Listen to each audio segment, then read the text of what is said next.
Welcome back, everyone. I am really looking forward to today's episode. Today we're going to be discussing a rather disgusting type of case.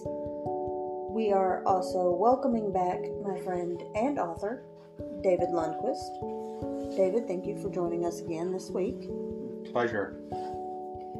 David is not only a history buff, which is what he touched on before. He's also a former police officer, and he is a member of the Coast Guard. So I wanted to, for lack of a better term, pick his brain about this case. And so this should be a perfect case for us because we spend a lot of time talking about criminal cases, but we've never talked about this one in particular. So the psychology behind this is going to be interesting. Warning: the following case depicts cannibalism. Listener discretion is advised. Issei Sagawa was born April 26, 1949, in Kobe, Japan. He was born into a wealthy family. He was also born prematurely, and he was very sick when he was growing up. No one knew exactly how sick until the 1980s when he was in college. He moved to Paris, and it was during 1981 that he would meet Renee Hartevelt while studying at the university. In an interview later in his life, he actually admitted to bestiality with the family dog. It's disturbing. So we're gonna jump straight into the events that caused this entire case, which begins with him inviting Renee Hartevelt to his apartment under the guise of dinner and basically studying. He decided he was going to kill and eat her because he wanted to consume her energy. Do you have anything to add before we continue on to this? On what we've already covered? Because we've already covered some weird things.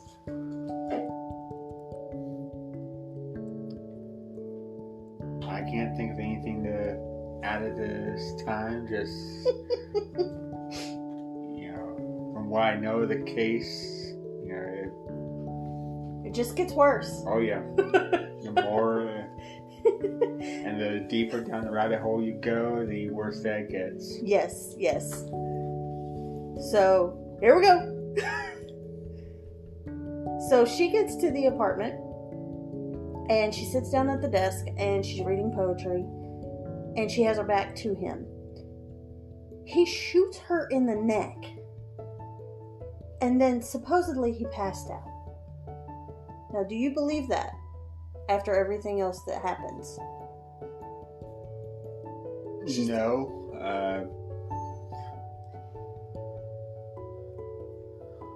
So, she's supposedly his first kill. His only kill. But that he admitted to. Yeah, that he admitted to. We'll get to that in a minute. But supposedly when he came to, he then raped her corpse. And then he went to the hardware store and bought a butcher knife. And then he started eating body parts. And he would eat them raw or cooked. And he took photos of her body during each stage of mutilation. Why? You're the former cop. God. How? I mean, I have a background in forensics. You have a background in police enforcement. So, how would one go about this? We're laughing because it's an uncomfortable and weird situation. It's not. Cannibalism is not that typical. No. In murder. No. And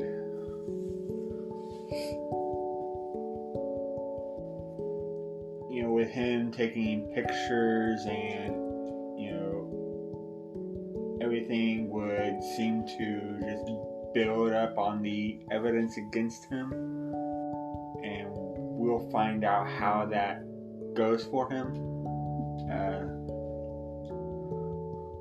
So he keeps her until she starts to decompose, and then he finishes dismembering her, puts her in 2 suitcases, and attempted to dispose of her body in a lake at a nearby park that I can't pronounce, and I'm not even going to try because I'll butcher it, and that's not good for anybody. No. And the thing is, he also, kept the parts that he wanted to keep and consume later in a, refrigerator. He kept them basically. like you would keep, like, deer meat. Yeah. Yeah. So, after he disposes of her body, he's arrested 4 days later. The only reason he was even arrested was because the taxi driver was suspicious of his behavior. And so he reported it to the police. And then the police started checking everything out. But this is where we get into the really irritating part of the case, I think, which is his father, who was very wealthy, paid for his attorney. They spent 2 years, just playing around, and he was finally found legally insane and unable to stand trial after 2 years. And, that is also based on the judge not at the time when this trial was going on. This kind of case had not been seen in France or in the European Union at all, and the judge was very uncomfortable with the facts of the case, and that was one of the reasons that he declared Sagawa, incapable of staying trial. But did you see that coming? That was what was going to happen? No. When I first started looking into the case, I didn't. It wasn't something that I figured would happen. You thought this was going to be just one of my straightforward cases where it's like, cut, print, check gate, we're done. Yep. No. We're still not done, people. Okay? We're still not done. Because you would think he's unable to stand trial, he's going to go to the loony bin and he's done. No. However, I will say, if you're cutting people up for dinner, you ain't sane. No. There's some neurons not firing somewhere. As my sister would say, the cornbread ain't done in the middle. So, the judge ordered him to be held indefinitely at a mental institution. However, because, like you said, it was unknown, he became famous for this. And authors would come and see him, and reporters. And the thing that I find, probably most disturbing up to this point is that, he welcomed it. He would basically tell everything.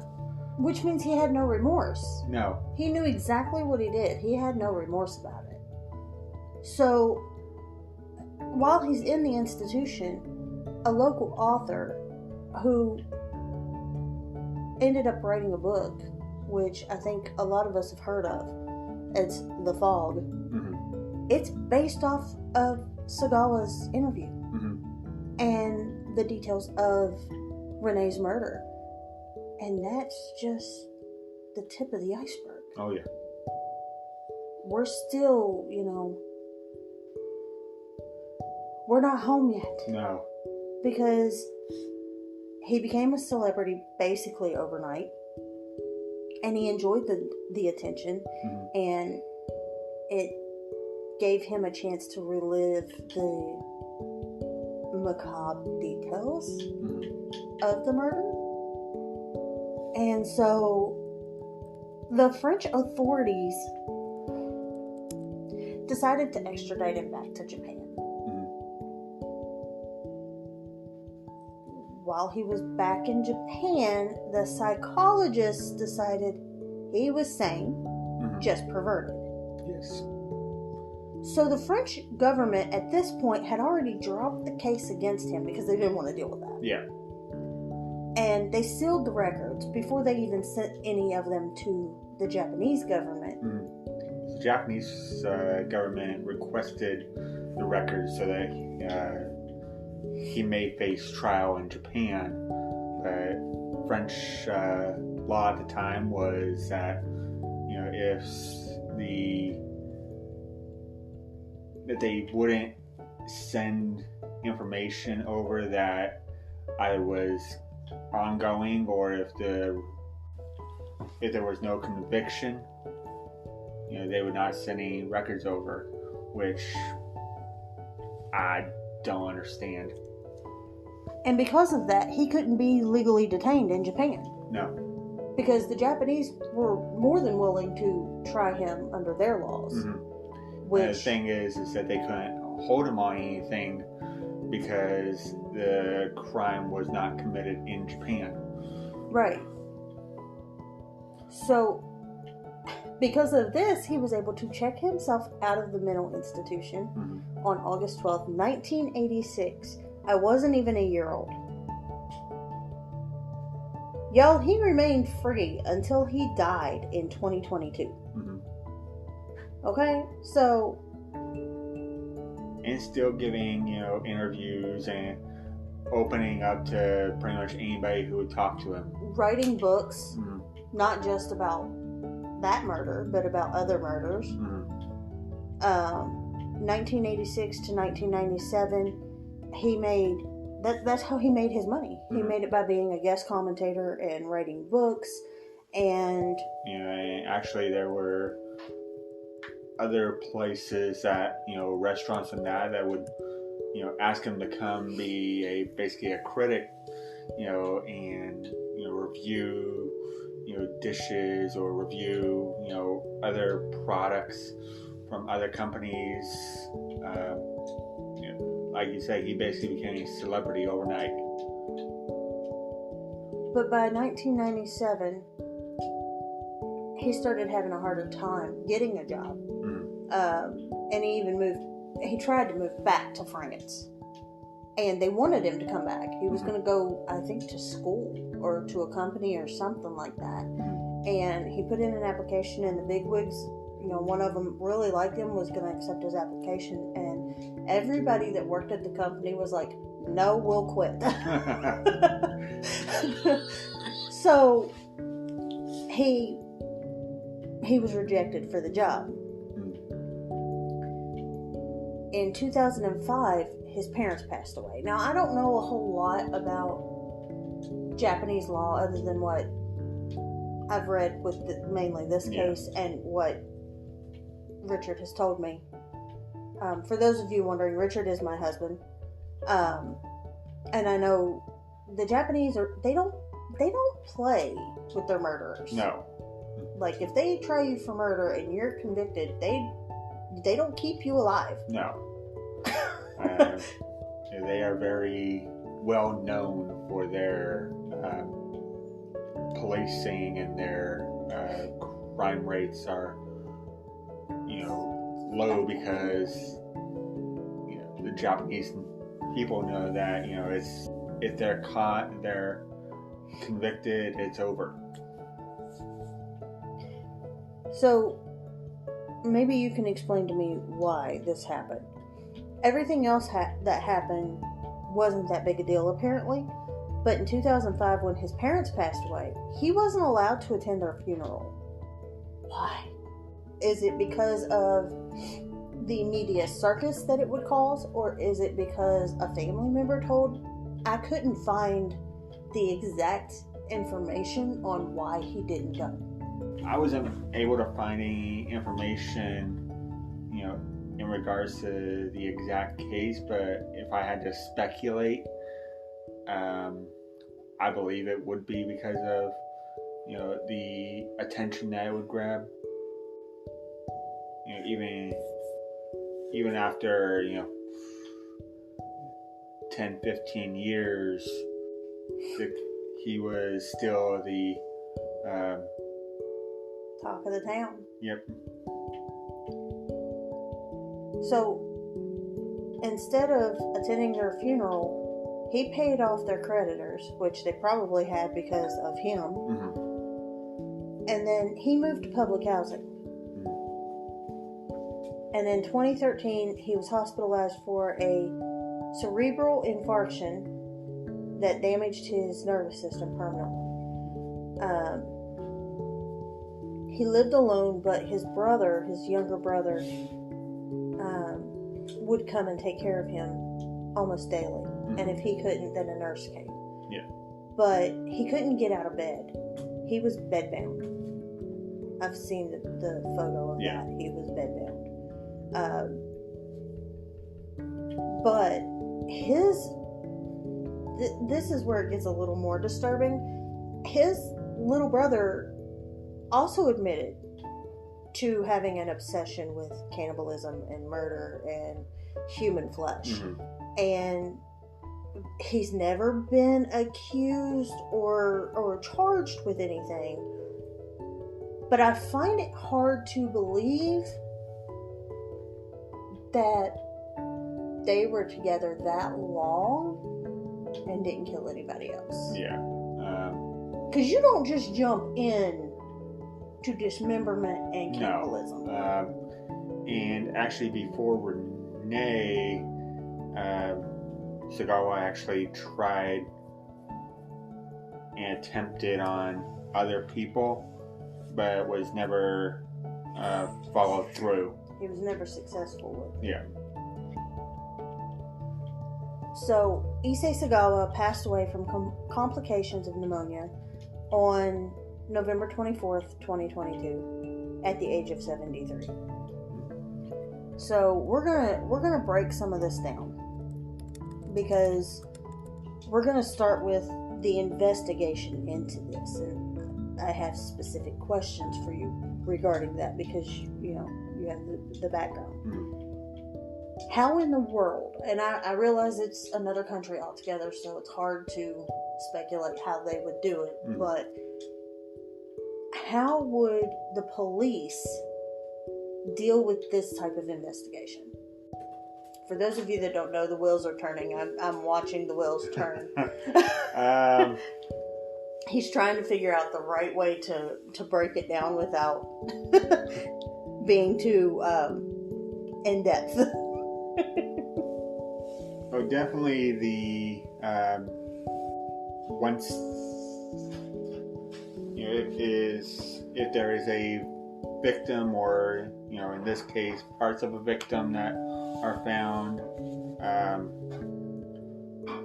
photographs would be taken. Of course, the pictures that Sagawa took himself would also be taken, and they would be submitted for evidence, right? It would be taken for evidence.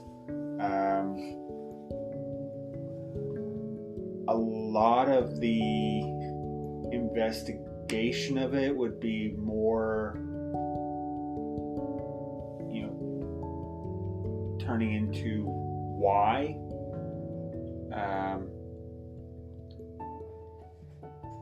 That's my favorite type of investigation. The whys, not necessarily the hows, because we have the how, we have the who.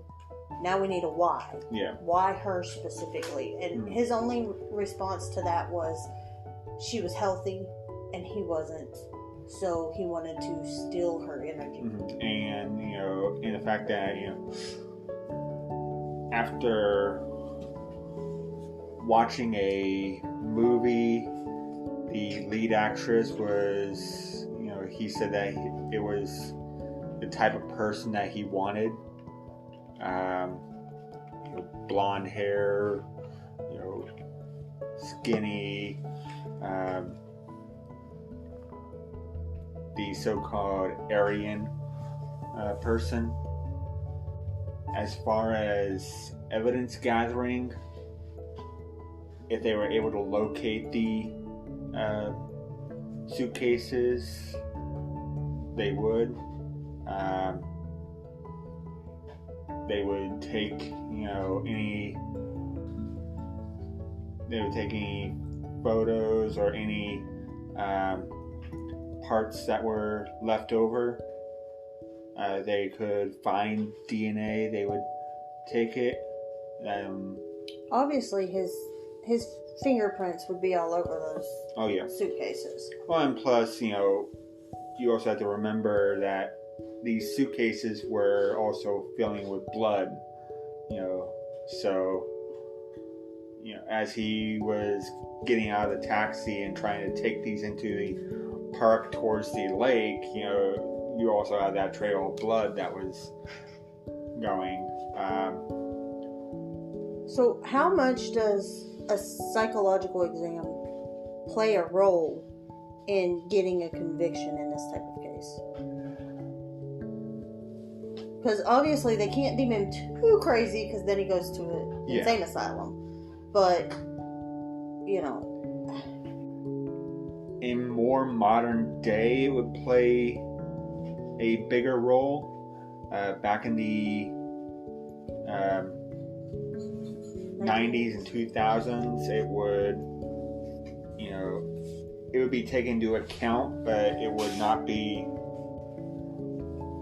as largely accredited in the courts. Because at the time, mental health was not a thing. Correct. Off subject for just a second, since we're talking about psychological things. Why, if a lie detector test is not actually admissible in court, why do they do it?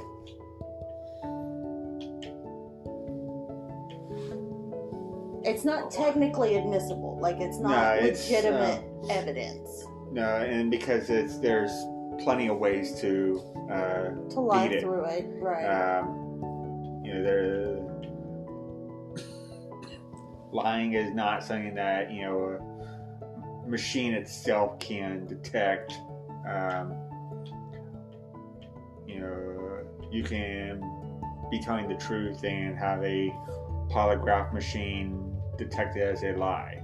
A polygraph would probably say that I lie about my first name just because I have anxiety, and it would go nuts. Yeah, it measures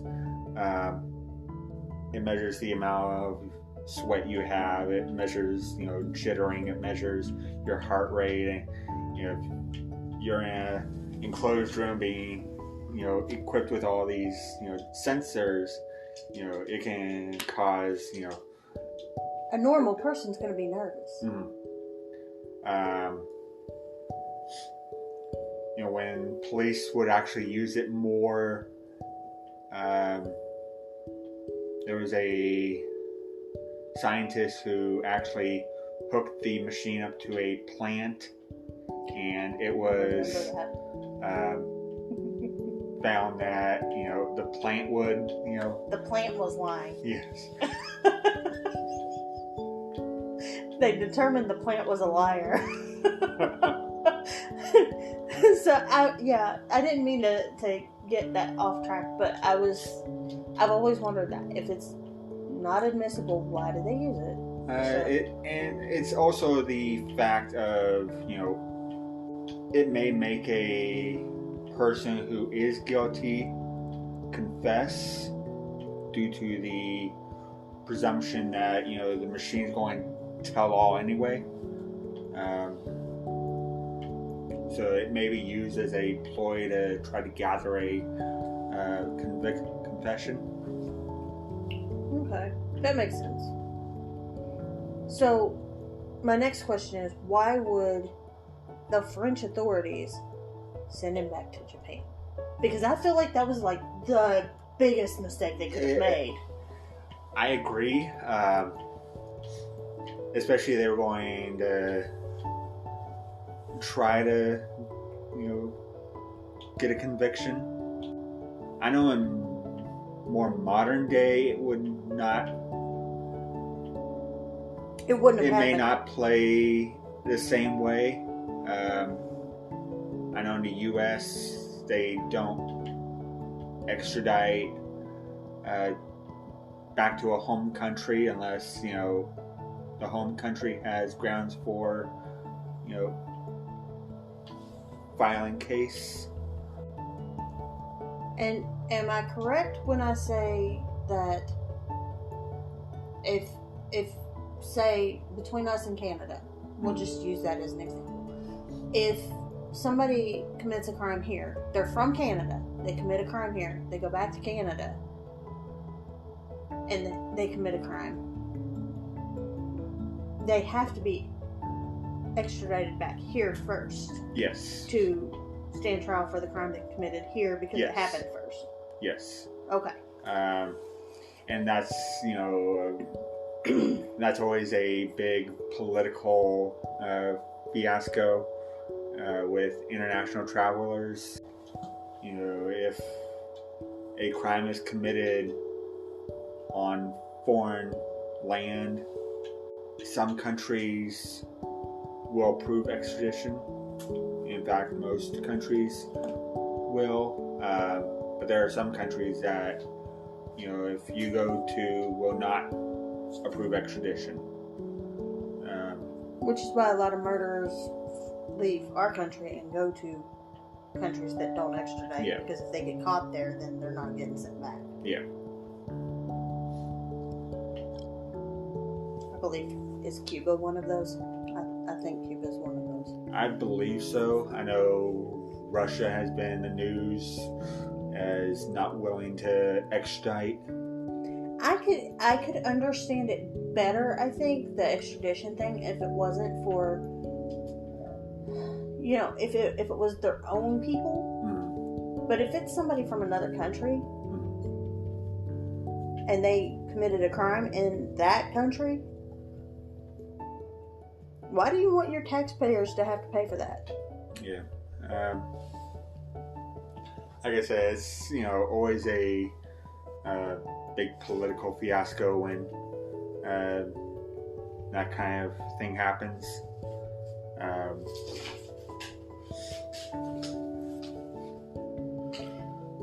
So, we did not touch on this in our last episode, but you have a book out, and it is called Finneran's Legend, right? Yes. And you want to tell the people a little bit about your book? Where they can find it? The book is about a story of a wolf who is more of a story of the wolf's life and the things that he faces in his own pack once a deadly disease starts running rampant through his pack.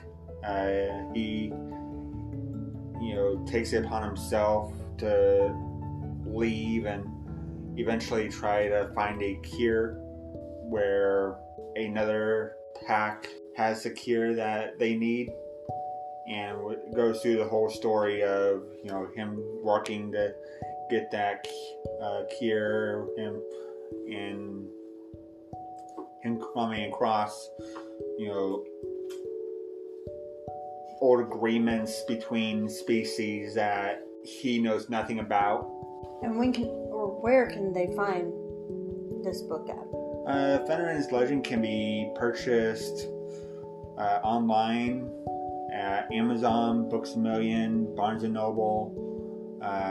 It is available in paperback, hardcover, ebook, and now audiobook. Thank you again for joining us today. It's been a pleasure. I really appreciate your input on this one, because I've wanted to sit down and talk to a police officer about it, and now I'm friends with one. So you're kind of, at my disposal for some of these things, because I know I would pick your brain before, but now I'm like, I'm just going to bring him on the show. But I appreciate all of you joining us for today's episode as well. And I just want to touch on a couple of little things. I have decided to set some goals for the podcast. So when I hit 50 Spotify followers, and it has to be Spotify, I will eat sour candies during one of my Facebook Live episodes, and possibly a Twitch episode, or stream. You can tell I'm used to podcasts.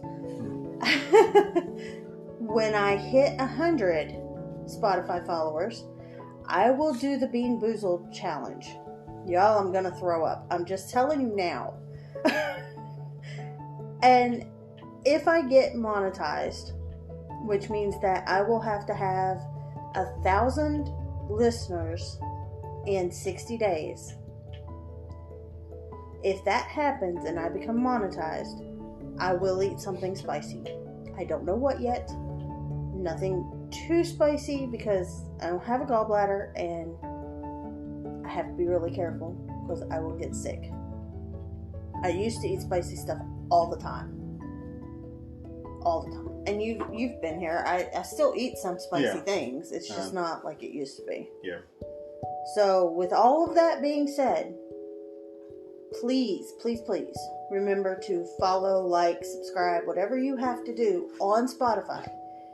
And then try to remember, the more you listen, the closer we get to that spicy challenge. I'm trying to do lives now on Wednesday evenings on Facebook around 6:30 p.m. Sometimes I forget because squirrels. And then, but I try to get on there at least once a week now. Join me for those. We get together and we discuss the most recent episode and new ideas, and David joins me a lot for those. So yeah, guys, I'm trying to do big things, so check it out, please. Other than that, I will talk to all of you very soon with another very special guest. And in the meantime, stay true and whatnot. Later, guys.